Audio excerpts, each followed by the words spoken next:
Ya bener, kalian nggak salah lihat. Sekarang kita mau coba Wuling Alphest. Kemarin udah launching di IMS dan harganya mengejutkan. Start 200 kecil dan top of the line kayak gini hampir 300 jutaan. Dan kita ke Surabaya buat ngetes mobil ini. Coba, mobil ini sekeras HR-V dan kalian inget nggak kapan tuh HR-V 200 jutaan? Sama, gue juga nggak inget. Kita bahas aja yuk.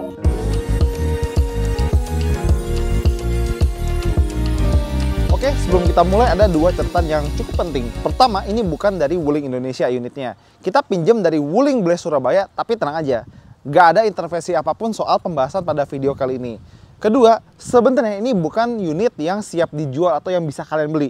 Ini adalah unit praproduksi. Jadi mungkin bakal ada satu atau dua hal yang mungkin tidak sesuai ekspektasi, tapi ini udah mendekati mobil yang bakal siap jual yang bisa kita beli bareng-bareng. Tapi kita bisa tunjukin kalau kuncinya adalah kunci Wuling paling bagus yang pernah kita lihat.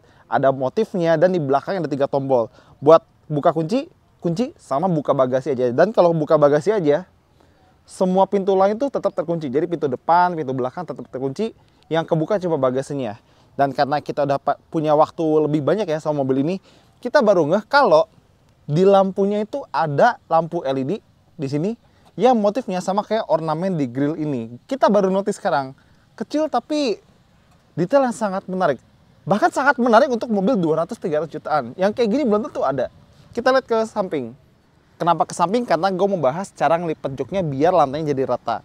Jadi waktu di pameran kita kan nggak punya banyak-banyak waktu sama mobilnya karena kan harus ngantri sama yang lain juga kan. Sekarang kita baru ngeh kalau pelipatan bagasi itu nggak cuma asal di tidurin doang. Jadi dia mirip sama Daihatsu Sirion lama atau kayak mobil-mobil Nissan gitu ya.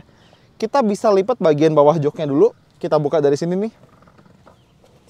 Kita buka. Nah. Yang ini udah kelipat, jadi yang sandaran bisa kita lipat juga sebentar.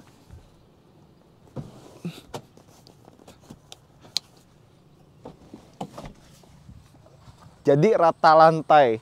Ini kalau nggak salah mirip di Mitsubishi Outlander PHEV juga ya. Jadi nggak cuma sekedar digituin doang, tapi bisa bagian bawahnya digini biar rata lantai.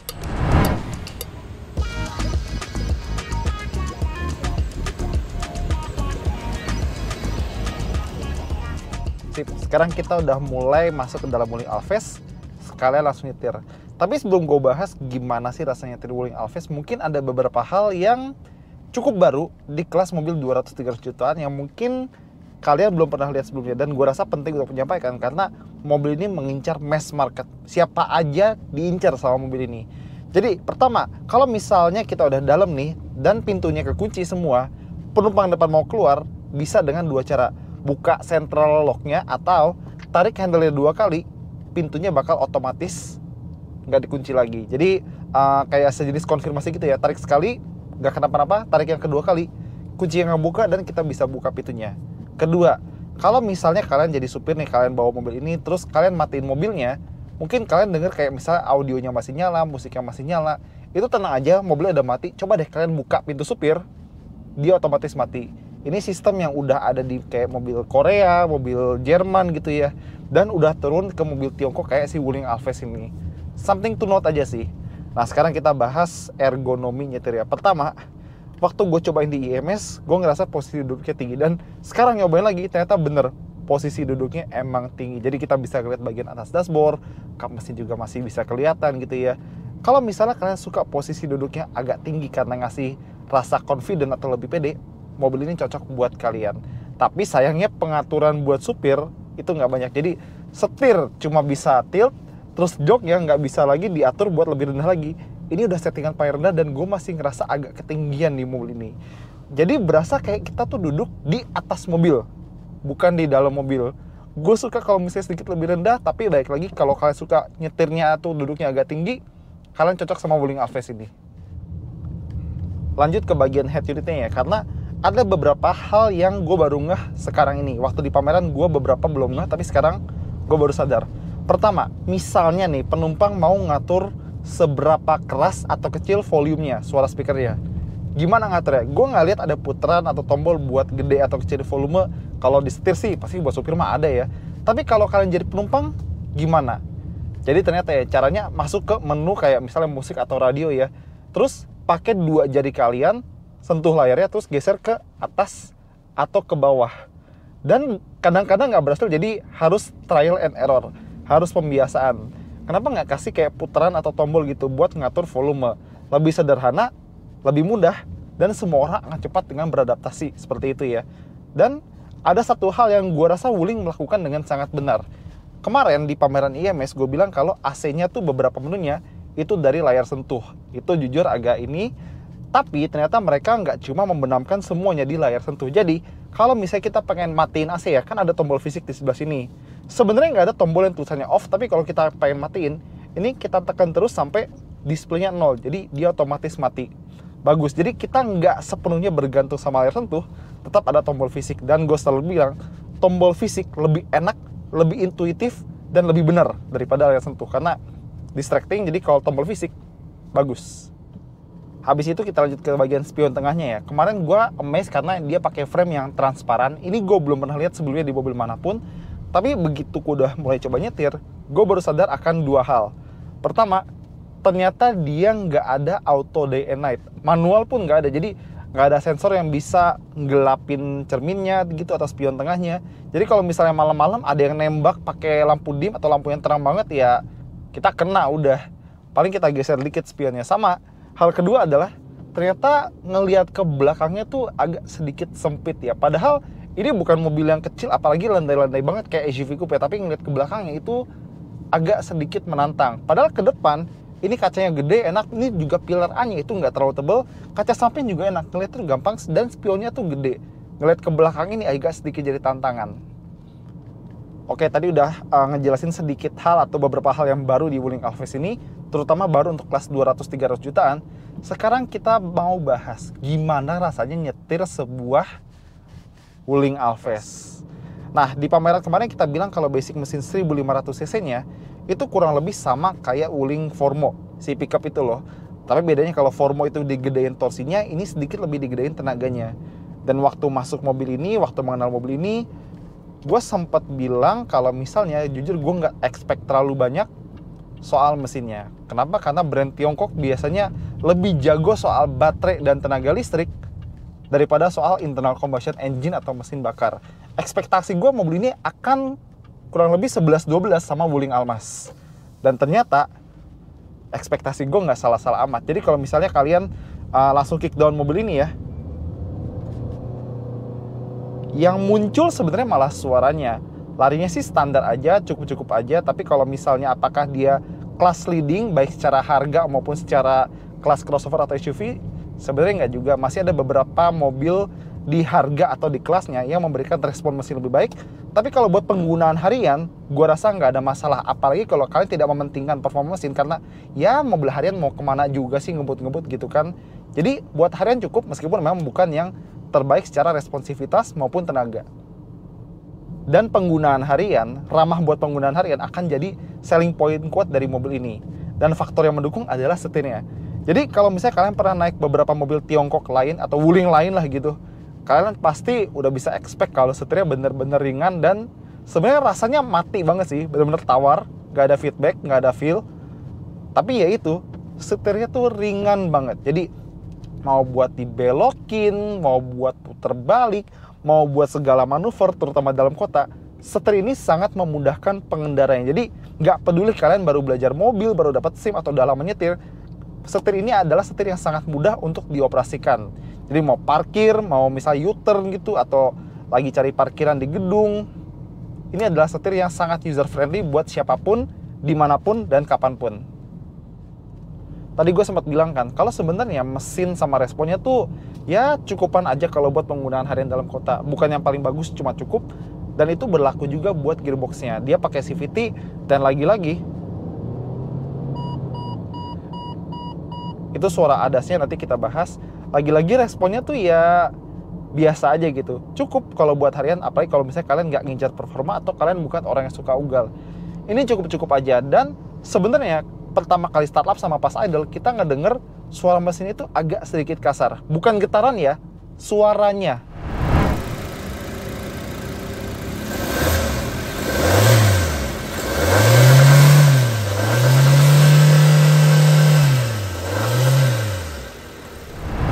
Pedal gasnya sendiri cukup oke, jadi dia kalau kita bejek tuh nggak lompat-lompat ya, jadi dia lebih santai gitu. Dan pedal remnya, kalau kita injak kayak 1-2 cm injekan pertama tuh dia belum ngerem, tapi kalau kita injak lebih dalam, baru performa pengeremannya mulai agak kerasa.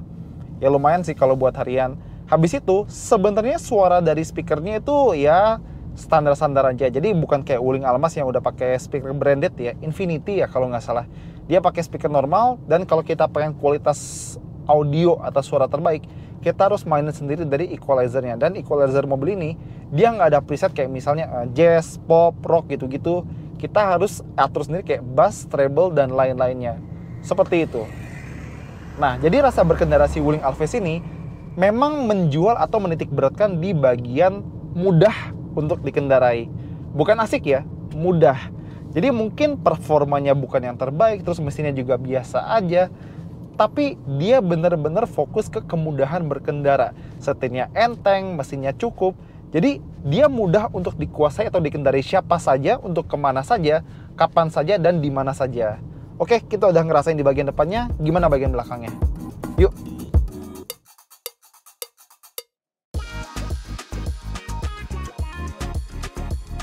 Oke, sekarang kita udah pindah ke belakang, dan gue nggak sendiri, ini ada Bakarin.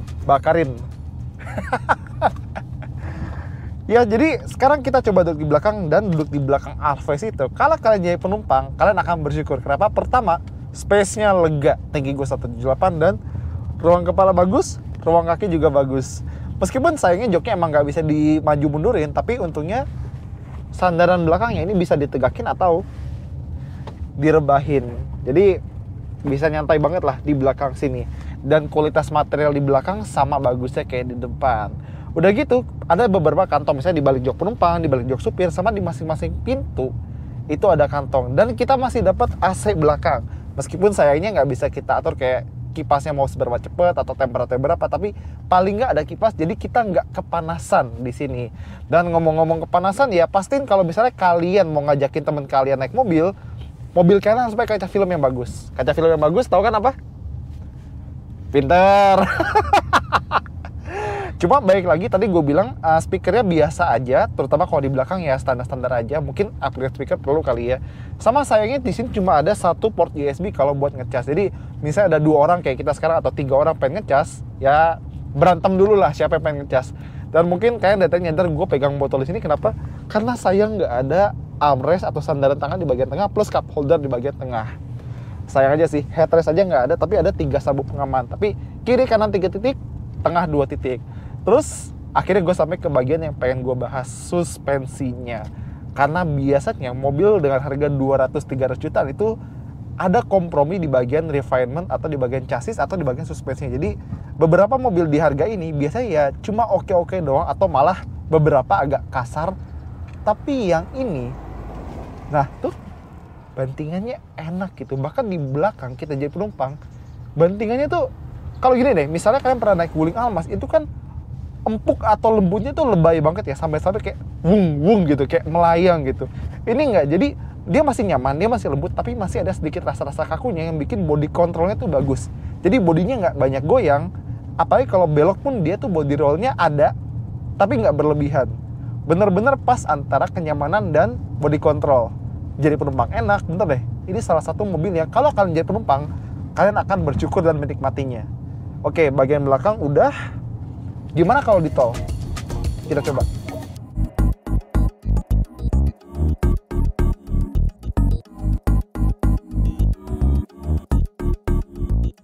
Nah, sekarang kita di tol, kita pengen tahu gimana rasanya bawa Wuling Alphest di jalan bebas hambatan gitu ya.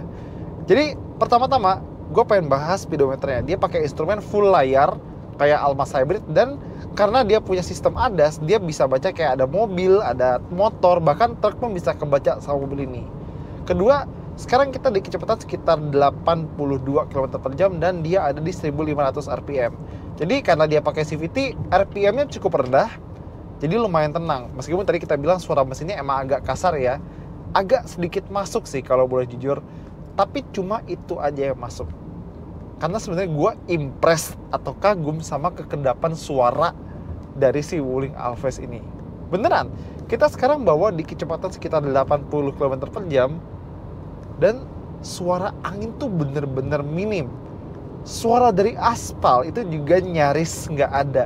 Jadi kalau boleh jujur, gue tuh kagum sama Wuling Alphest tuh bukan dari kayak teknologi atau ADAS atau gimmick-gimmick halo Wuling dan segala macamnya gitu ya. Gue impress sama level refinement-nya. Mobil dengan harga 200-300 juta itu bisa, harusnya refinement kayak gini tuh ada di mobil 400 jutaan, tapi ada di mobil ini gitu loh. Kedapnya dapat, tenangnya dapat, ya paling cuma suara mesinnya agak kasar itu masuk dikit, tapi it's okay. It's fine gitu loh. Nah, terus udah kita bahas peredaman suaranya, bantingannya lagi-lagi di tol ini dia berasa pas. Balik lagi kalau kita cobain Almas, dia tuh kayak empuknya tuh lebay, lembutnya tuh lebay, terlalu empuk. Ini pas, jadi dia nggak mental-mentul gitu ya, tapi kita masih bisa ngerasain bodinya itu lebih antep daripada Wuling Almas. Mungkin karena ukurannya lebih kecil atau apa gitu ya. Jadi dia tuh nggak gitu ya, nggak gitu kalau misalnya ketemu jalanan yang kasar, tapi masih nyaman gitu. Hebat. Tapi kalau misalnya handling ya jangan ditanya. Body roll ada, tapi masih minim lah, masih bisa ditoleransi. Dan kalau di kecepatan tinggi, setirnya agak memberat sedikit, tapi tetap hambar, tawar, dan no feel. Mati banget, tapi ya oke lah. Nah, baru aja pengen dibahas. Nah, Wuling Alphest ini dia punya sistem ADAS. Jadi ada kayak adaptive cruise control, ada kayak forward collision warning, ada juga auto emergency braking, segala macam. Dan buat fitur lane departure warningnya, dia tuh baru aktif di atas 60 km per jam. Jadi kalau misalnya kita nyetir, kita keluar ke kanan atau kiri, atau kita nyentuh marka jalan, dia bakal ngasih warning suara dan setirnya bakal digeterin biar kita balik ke jalan yang benar. Dan mungkin sekarang akan ada yang membayangkan kalau mobil setenang ini, sekedap ini, dengan suspensi yang serefine ini, mungkin akan jadi mobil yang enak buat perjalanan jauh. Misalnya road trip, mudik, atau liburan gitu kemana, healing. Sebenarnya ya mungkin dia ada potensi sebagai mobil yang sangat nyaman atau sangat menyenangkan untuk perjalanan jauh. Dalam kota aja enak, apalagi luar kota gitu. Sebenarnya iya, tapi ada beberapa catatan penting yang mungkin harus jadi perhatian kalian. Pertama, kalau mau nyalip mobil lain, tadi kan gue udah bilang mesinnya ya di bawah rata-rata, nggak responsif amat, tenaganya juga ya agak sedikit kurang. Begitu juga kalau di tol. Jadi kalau misalnya pengen nyalip mobil lain, kita harus nunggu kayak 1,5 atau 2 detik sebelum dia benar-benar berakselerasi. Ini mobil respon mesin sama gearboxnya sama gasnya itu Senin Kamis. Digas Senin, larinya Kamis. Dan yang muncul suara doang gitu. Ya kalau mobil Tiongkok jujur, gue emang lebih expect mereka buat jago di tenaga listrik ya, elektrik kayak baterai, motor listrik dan segala macam, daripada internal combustion engine atau mesin biasa. Soalnya sejauh gue nyobain mobil Tiongkok, mobil yang mesinnya paling enak ya sampai saat ini paling nggak Chery Tiggo 8 itu kencengnya luar biasa. Bukan untuk ukuran mobil Tiongkok, tapi untuk ukuran mobil. Itu mesin 2000 turbonya sih emang beda sih. Terus andai posisi duduknya itu bisa lebih ergonomis lagi. Jadi kadang kalau misalnya buat postur gue seenggaknya ya, tinggi gue 178, kadang kalau tangannya pas kakinya nggak pas, kalau kakinya pas tangannya nggak pas gitu. Kalau misalnya mobil ini setirnya bisa teleskopik gitu, wah pasti nyetirnya lebih nyaman lagi nih. Apalagi baik lagi buat jalan jauh. Andai aja gitu. Dan oh ya, gue kelupaan, gue menemukan sedikit detail menarik di instrumennya. Jadi kalau misalnya kita injek rem, gambar mobil di sini juga nyala lampu remnya. Atau kita nyalain lampunya, dia lampunya juga nyala. Terakhir kali gue ngeliat detail kayak gini itu ada di misalnya apa ya, Honda Civic RS, dan itu juga harganya tuh berkali-kali lipat dari mobil ini, mungkin 2 atau 3 kali lipat deh kalau nggak salah. Tapi dalam tanda kutip gimmick kayak gitu bisa turun ke mobil 200-300 jutaan tuh gile perkembangan teknologi sekarang ya. Tapi baik lagi, gue tekankan, gue sebenarnya bukan impress sama teknologinya atau gimmicknya, gue impress sama refinementnya. Gue nggak nyangka mobil 200-300 jutaan bantingannya bisa sebaik dan sekedap dan seenak mobil ini gitu. Buat mobil 200-300 jutaan ini sih level baru. Oke, jadi sekarang kita mau coba ngetes si Wuling Alphest ini di tanjakan, karena pasti banyak yang penasaran. Jadi 1500 cc dan dia udah ada auto vehicle holding atau auto brake hold ya. Sekarang kita langsung jalan aja. 5 penumpang.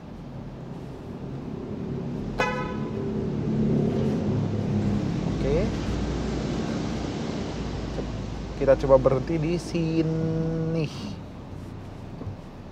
Nah, karena ada auto brake hold, kita nggak usah injek remnya terus, lepas aja selama auto brake hold nyala, mobil nggak akan ngeloyor ke belakang. Tapi gimana kalau kita coba gas dari posisi agak nanjak?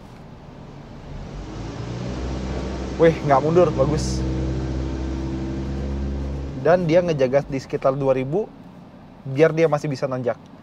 Oke, jadi kesimpulannya Wuling Alphaz buat nanjak bisa, bukan yang paling bertenaga tapi tenaganya masih cukup, dan berkat adanya auto brake hold dia nggak bakal mudah mundur di tanjakan kalau kita lepas kaki kita dari pedal rem.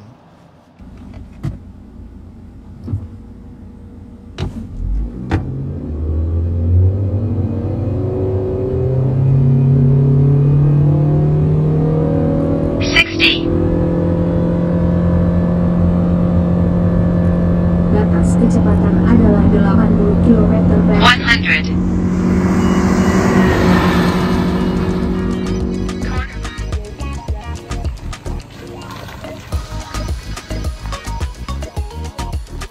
Nah, kalian udah lihat tes nanjaknya gimana, dan kita juga udah ukur berapa larinya dari 0 ke 100, dan ternyata kita dapat sekitar 15 detik lebih, 15,3 dan paling lambat 15,8. Ya, udah ketebak lah buat sebuah mobil Tiongkok seperti Wuling Alphaz. Tapi gimana setelah kita nyobain mobil ini beberapa lama? Ternyata benar, mobil ini bisa ngasih banyak dengan harga yang ramah di kantong. Bayangin bisa dapat mobil se-HRV dengan harga se-WRV, bahkan lebih murah daripada WRV. Tapi tetap ya, sebuah Wuling itu nilai jualnya di mudah dikendarai oleh siapa aja. Setirnya ringan, joknya nyaman, apalagi kalau kalian suka bawa penumpang, wah mobil ini nyaman banget lah kalau buat penumpang.